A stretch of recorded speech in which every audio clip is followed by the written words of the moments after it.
Синовите, керките и сопругите на актуелни и поранешни функционери, обвинители и судии кои вчера ги добија дипломите од Академијата, веќе конкурираа на огласи за вработување. Синот на председателот на Собранието Талат Џафери, познат по скандалот со полагањето на правосуден испит пред да дипломира, како и сопругата на Ислама Бази, раководителот на обвинителството за организиран криминал, се најголеми фаворити за влез во правосудниот систем, но тоа за републичкиот јавен обвинител не е ништо спорно.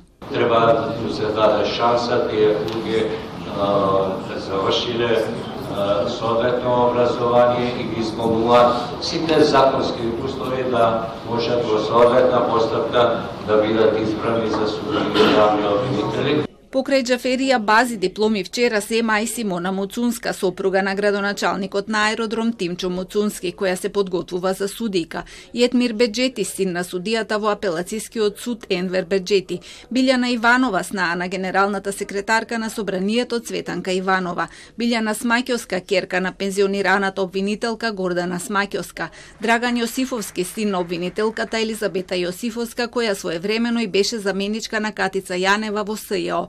Поради ваквите и слични појави, рейтингот на обвинителството е 3%. Политичките влијанија и притисоците во правосудството беа нотирани во извештајот на Стејт Департментот минатата недела, но Јовески е задоволен што неговата фела не е спомната.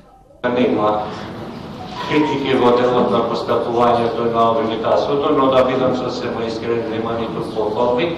И тоа е добар, по мен според мене добар чекот. Анкетите покажуваат дека граѓаните најмалку доверба имаат во судството и јавното обвинителство, а значително е пораснат и процентот на тие кои не се согласуваат дека во државата има владење на правото.